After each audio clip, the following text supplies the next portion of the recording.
Welcome everybody. Thank you for joining us for today's Girls Night In Online Home Bar Basics class. My name is Lauren Paylor. My co-host is Alex Jump. My name is Lauren Paylor, and I'm a bartender in Washington, D.C. I've been bartending since 2016. It's become a very, very lovely passion of mine, and I, honestly at this point couldn't imagine doing anything else. I met Alex in 2017. We used to be brand ambassadors together, and it's really interesting seeing where we were and where we are now, and we get to do lovely things like this. So thank you all for joining us today. My name is Alex Jump, and I'm a bartender in Denver, Colorado. I've lived here for 3 years. I moved here from Chattanooga, Tennessee, which is a town at the border of Tennessee and Georgia. And I'm the head bartender at a bar called Death and Company here in Denver. So for Bar Basics today, we're kind of just going to start by talking about the tools that you should have at home, right? Because those are the things you need to make these lovely drinks. So basic tools are shaker tin. If you don't have a shaker tin, honestly, a mason jar with a lid works just fine, does the same thing. Strainer. And I was laughing earlier because I was joking, but also very serious. Even if you have a strainer that you use to strain your spaghetti, that works perfectly fine. A yarai or a mixing glass, and that can just be anything that's nice and tall, resembles like a beer glass, would be perfectly fine. A spoon, jiggers or measuring cups, and then that is ideally all of the tools that you need. We personally recommend using Cocktail Kingdom as a website to purchase your tools. It's definitely not necessary. Amazon has great packages as well. But yeah, if you have any questions about that specifically, feel free to put in the chat. We're happy to answer them. So we're going to talk about the Gin Fizz cocktail. The first printed reference for the Fizz is actually in the 1876 edition of Jerry Thomas's Bartender's Guide. It's a great book. I highly recommend it if anyone is looking for a new book to read during this downtime. And it contains 4 such recipes. So the Fizz became widely popular in America between 1900 and 1940s, and so popular in New Orleans specifically that it was a cocktail which you saw many teams shaking together. So it would essentially be a cocktail that I would start shaking, and then Alex would end shaking for me.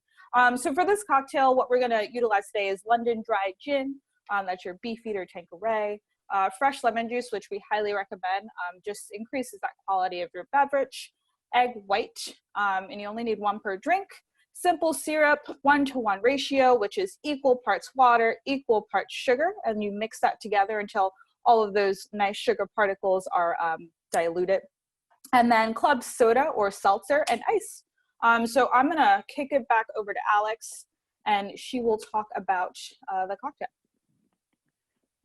Awesome, thank you, LP. I'm walking behind my at-home bar for everybody that, need to pull my screen back up. Pardon me, and LP, they did get the link in the chat for us, so you don't have to go in and put it in. All right, so I'm going to make a Gin Fizz. So what we're making is called a silver Gin Fizz, and that means it has an egg white in it, pretty simple. So I'm just gonna go ahead and do that first and get it out of the way. For anybody who doesn't like drinking cocktails with egg whites, this cocktail is wonderful without an egg white too. Don't feel like you have to put an egg white in just to, follow the rules. A Gin Fizz can be with an egg white or without an egg white. It could also be with just an egg yolk or a whole egg if that's, if you feel like you really need some protein. So I always crack my egg into my big shaker tin. If you don't have a shaker tin, you're obviously just going to be working with, one piece of equipment, so you wouldn't be doing that. But I like to crack it into my big tin, and that's just, I don't know, really, honestly, it's just kind of the way that I've always worked. So there's no real rhyme or reason. Whatever you always do is probably what's best. That way you don't accidentally, mess up and then pour your egg white all over yourself. I made my simple syrup, and I used some fresh lemon juice earlier today. So this is my simple syrup. I have my jigger, and it has all the measurements inside of it. So I'm going to go 3/4 of an ounce. So we're making a sour cocktail, which means it has something sweet, something tart, and something strong in it. So my sweet being my simple syrup, my tart being my lemon juice, and those flavors combined together make a sour cocktail. And a standard measurement for a sour cocktail is going to be 2 ounces of your strong, and then 3/4 of an ounce of both your tart and your sweet to make your sour. So 3/4 of an ounce of my simple syrup, 3/4 of an ounce of my lemon juice. We do recommend using fresh squeezed juice at home. If you don't have a juicer, I actually just use my tongs, and I just push my lemon between the edges of my tongs to juice it, or use your hands. And then I always strain it through a fine mesh strainer when I'm juicing it, just to get all of the pulp and seeds out of it, keep it from getting too bitter. So lastly, I'm going to put in my gin for my Gin Fizz. I'm using a mass, which is made in Los Angeles. It's a really cool gin. It's made by a female distiller, and it's a nearly completely female-operated distillery, which is really cool. And it's really beautiful. It uses a lot of botanicals that are found in Los Angeles or around the city. And in particular, it uses macrot lime, which is one of my favorite flavors too, otherwise known as kaffir lime leaf as well. Just like a really pretty, like really, really bright, distinguishing lime flavor that I really like. So I always keep like a, like a little towel nearby so I can keep my hands nice and dry. I don't like getting them sticky. So I have my egg white and I have all of my mixture. And before I shake it with ice, I'm going to shake it without ice just really quickly, make sure it's all incorporated. So I seal my tin. I make sure that I have a nice crescent moon opening so that it's nice and sealed, and then I can pop it open. And then I'm just going to quickly agitate it so that it's all mixed together. Alex, just very quickly, someone asks what gin is being used. Do you mind answering that? Yeah, so a mass gin, it's a new American style gin. So it's not necessarily London Dry. It's definitely highly botanical, and that's what I'm using. I'll bring the bottle up to the camera so everyone can see it. Really, really pretty bottle as well. But any gin that you have at home is an awesome option. If you like a more London Dry style gin, that's awesome. If you really like a gin like Hendrick's or something like that, that's also great. And what I failed to mention also is that this cocktail, you can pretty much interchange any spirit you want. So if you really don't enjoy gin and you prefer drinking a vodka cocktail or a tequila cocktail, amazing. Even if you like a whiskey cocktail, this is great with whiskey too. So you really can't go wrong.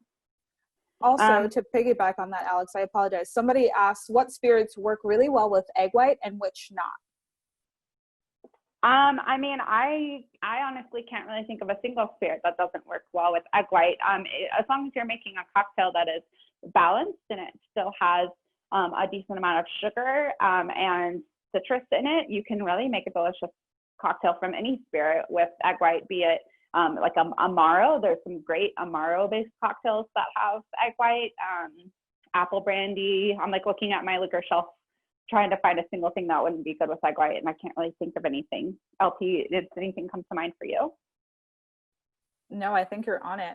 And then one last question was, does homemade simple syrup need to be boiled?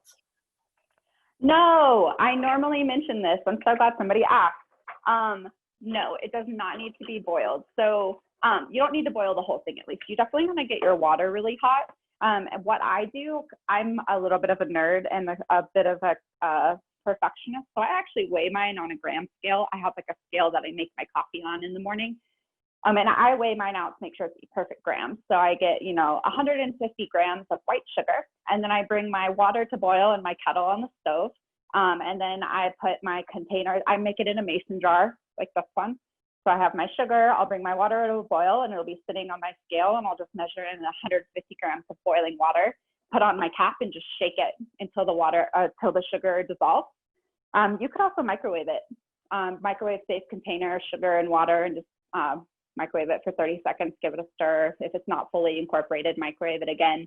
I don't have a microwave at home, so I don't do that, but you definitely don't have to put the whole thing on the stove. And then if you put it in a sealable container and store it in your fridge, it should be good for up to 2 weeks. All right, I've got ice in my shaker tin now, and I've sealed it again.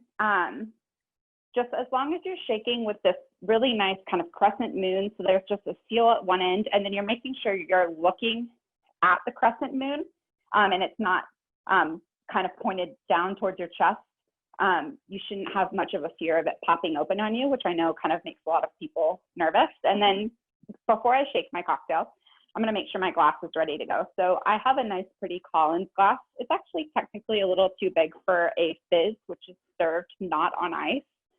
So I'll try probably to not fill my glass all the way so I don't over dilute my cocktail. And then I have La Croix Pamplemousse as my soda water because I didn't have any plain seltzer or club soda at home. So I'm just going to put a little soda in the bottom so that I can just go ahead and pour my cocktail right over top. All right, I'm going to give it a shake, and it's going to be a little loud, so apologies, everyone.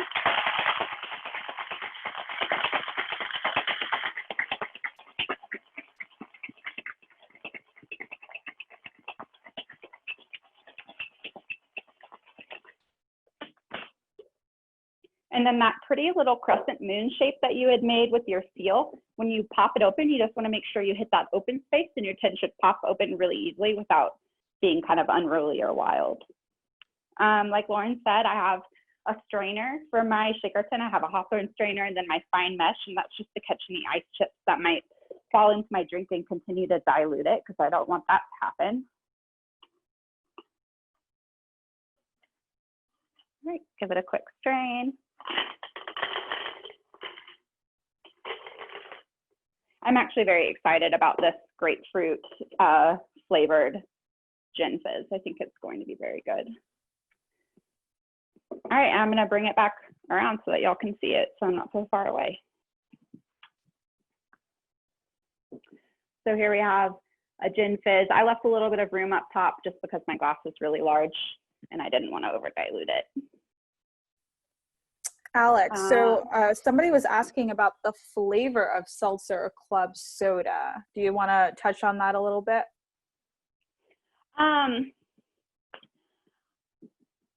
I mean, there should, in any like seltzer or club soda, you shouldn't really have any flavor.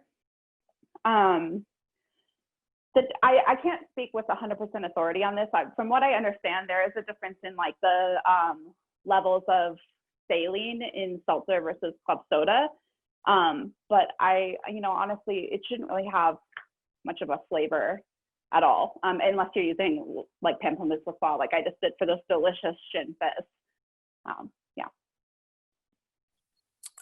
Could you substitute bourbon for gin? And the next question is, well, why don't you start with that and then I'll find out what the next question is.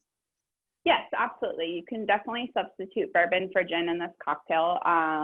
You really can substitute any spirit in this fizz recipe and it will be delicious. So if you wanted to make a tequila fizz, a bourbon fizz, a rum fizz, a vodka fizz, a mezcal fizz, they would all be amazing. And Jen Murray just chimed in, it is 2 ounces of spirit would be your traditional spec. So 2 ounces of your spirit, 3/4 of an ounce of fresh citrus juice, and 3/4 of an ounce of 1-to-1 simple syrup, which is equal parts sugar and water. And what next question was, what is the purpose of an egg white? What is it doing for the? That's a great question. So your egg white is not adding any flavor. All it is doing is adding a mouthfeel and a little bit of body. So it's going to make it, as you can see, as it starts to settle, really fluffy on the top here, and then the rest of your liquid settles below. So it gives you a really frothy head. Almost imagine like the head of like a Guinness that's been poured off draft or something like that. Really creamy and smooth without adding any flavor. So that's why, in particular, egg white drinks, if you really, really don't prefer to drink something with egg white, are totally fine to be made without, because you're not losing any flavor that they add. One thing that we failed to mention also is that if you are vegan or vegetarian and you don't eat eggs, you can use aquafaba, which is the chickpea water that's in the can of garbanzo beans. So if you're like making hummus at home, or you just like put garbanzo beans on your salad, that liquid that's in the bottom, that's like really, really like thick water, you can use about 1/2 ounce of aquafaba in a fizz cocktail or any egg white cocktail instead of an egg white. Alex, what is an appropriate garnish for a gin fizz? So traditionally, it wouldn't have a garnish at all. Any cocktail that has egg white, you obviously have a nice structure, so you can do bitters on top if you wanted to. I also think it's nice to maybe spritz it with an absinthe or something like that if you like that smell. Sometimes people feel like egg whites in cocktails can have a little bit of an unpleasant smell. So if you wanted to spritz something aromatic on top, that can be really nice, but traditionally no garnish. And then someone asked what kind of cocktails you like to make, but I think to make it a little bit more relevant to the times that we're in, what would you recommend? What are some cocktails people can make at home during quarantine that are pretty easily executable? Ooh. I like to keep it pretty simple. Normally making drinks at home, I think that maybe now people have a lot more time on their hands. So maybe, like normally I wouldn't recommend some kind of like syrup that maybe takes a long time to make or like requires buying extra ingredients because like if you're traditionally drinking at home, maybe you don't feel like going 2-3 extra steps. But like since we all have so much time right now, I would say that trying out different syrups, maybe starting with just like say you really enjoy this Gin Fizz and you want to kind of like try new things with it, like so you could make a vanilla syrup or a cinnamon syrup or a berry syrup or a honey syrup and sub in different syrups for your traditional cocktail and see kind of how the flavors change. I would also recommend taking a cocktail that's a classic cocktail that you enjoy drinking, be it a Gin Fizz or an old fashioned or something like that, and then do something that we call splitting the base, which would be taking your base spirit, so your 2 ounces of gin for a Gin Fizz, and then split it in half. So try maybe an ounce of gin and an ounce of Campari, or and maybe an ounce and a half of gin and half an ounce of mezcal. Kind of just like introduce a small new flavor that can add a little bit of nuance to a drink without making it overcomplicated. I would also say that I really enjoy kind of reading cocktail books and seeing what other bars and other bartenders around the world are doing. So plenty of amazing cocktail books online that I used to make drinks from all the time. I see somebody's asking about Aperol and what we would recommend drinking with it. I would say, obviously an Aperol spritz, I think it's really fun to try different Negroni variations with different bitters. So Aperol, I think, is a nice one to sub in instead of Campari for Negroni, and then try maybe working with more floral flavors. So rather than using sweet vermouth, maybe try a Blanc vermouth. Dolan makes a really delicious Blanc vermouth that is very affordable. So you're going to get a similar level of sweetness, but maybe slightly more floral and different herbs. And then maybe, like instead of gin, try mezcal. Also, of course, there's like the Naked and Famous cocktail, the Paper Plane and things like that. But those also require buying other cordials and liqueurs that are, expensive. And I don't really ever expect people to have like Amaro Nonino or Yellow Chartreuse at their home because it is kind of expensive. So someone asked what bitters are and what they do for drinks. And an analogy you actually told me when we first met years ago is that they are they're the salt and pepper of cocktails.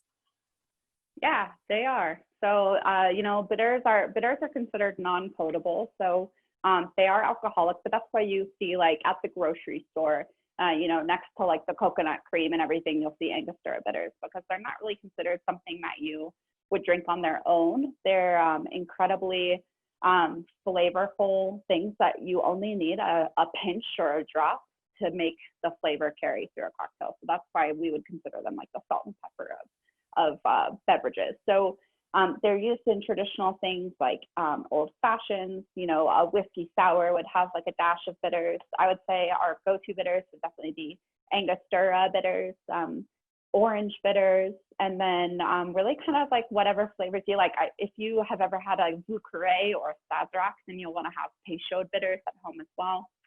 And then if you enjoy drinking old fashions or something like that at home, a fun way to kind of play with your old fashioned without really even changing much is just changing your bitters and see what happens. So maybe add in a dash of mole bitters in addition to your Angostura bitters and see how you like that. And bitters are kind of like condensed flavors. So the world is your oyster as far as flavors of bitters is concerned. You know, there's a really cool company called Bitter Cube, and they make a root beer flavored bitters. So it has that sarsaparilla flavor, which is really, really good.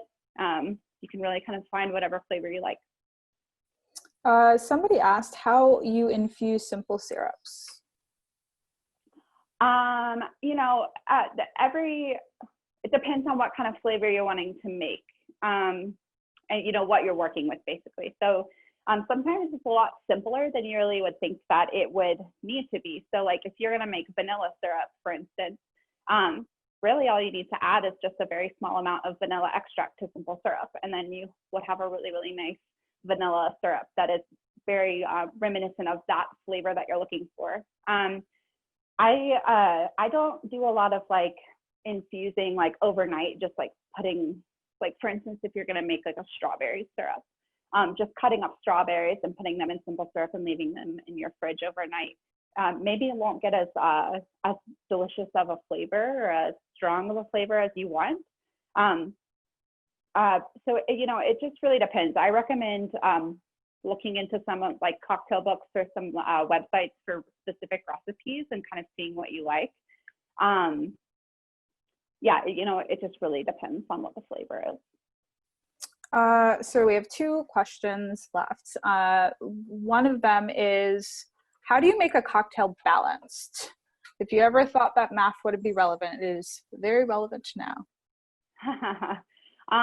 You know, it depends on what kind of cocktail you're making, right? So if you're making a cocktail with citrus juice in it, then what you want to pay attention to is the balance of how you're adding sugar and how you're adding alcohol. So like I said, when I was making the Gin Fizz, a classic sour, which is just something strong, something tart, and something sweet, is traditionally 2 ounces of your strong and then 3/4 of sweet and 3/4 of tart. And that's going to make something generally pretty balanced. When you start making cocktails that we call daisies or sidecars, which are sours that have been modified with a liqueur, you're not just adding more alcohol to the cocktail, you're adding sugar as well. And so you have to be mindful of the amount of sugar you're adding and how that might affect the way that your cocktail is balanced. And then for stirred cocktails like old fashions, you know, you want to pay attention to well, really it applies to anything. You want to pay attention to the proof of the spirit that you're putting into your cocktail, because the perception of alcohol on the palate can also affect the balance. So I guess, like, long story short, I would say that learning from classic cocktails and seeing how classic cocktails are built is really the best way to learn how to make a balanced cocktail. Excellent. And then our last question is, do you add bitters prior to mixing and shaking, or on top after it's poured? So it depends on the cocktail. So if you're making a stirred cocktail, you would always you would, for the most part, for a classic cocktail that's stirred, put the bitters in while you're mixing it, because you don't have anything for the bitters to rest on top of if you were to put them on top of the drink, right? There are some instances where maybe you rinse your glass with some bitters or absinthe or something like that. But yeah, if you're making a stirred cocktail, you put your bitters in while you're stirring it. If you're making a sour, like a whiskey sour, everyone's recipe is different. I like 1 dash of Angostura bitters in my mixing glass while I shake it. And then I also decorate the egg foam with bitters as well. And that's for aromatics and just for beauty. So if you want I would say if you want the flavor of the bitters in the cocktail sauce, you need to put it in while you're mixing the cocktail. Yeah, so it doesn't look like there's any more questions, but if you have them, feel free to put them in the chat. Just to kind of conclude what we talked about today, you know, we went over the basics for tools, so just make sure you have all those tools. Quality of ingredients is really important when making drinks, so we always recommend fresh juice and making your simple syrup at home. And then, you know, for your home bars, Angostura, Peychaud's, and orange bitters are usually your go-tos for incorporating them into what you have in stock. Yeah, so thank you for joining us today. We have Teen Week next week with Girls Night and Online. We have teens leading workshops for the first time, empowering the next generation. So Tell your kids to tune in, tell your sisters and your brothers to tune in, and be sure to register and check out additional information on the website, gniunline.com. And again, I'm Lauren Paylor, that's Alex Jump. You can follow us on Focus on Health, check out our GoFundMe. Thanks, y'all. Thank you again for joining us, everyone.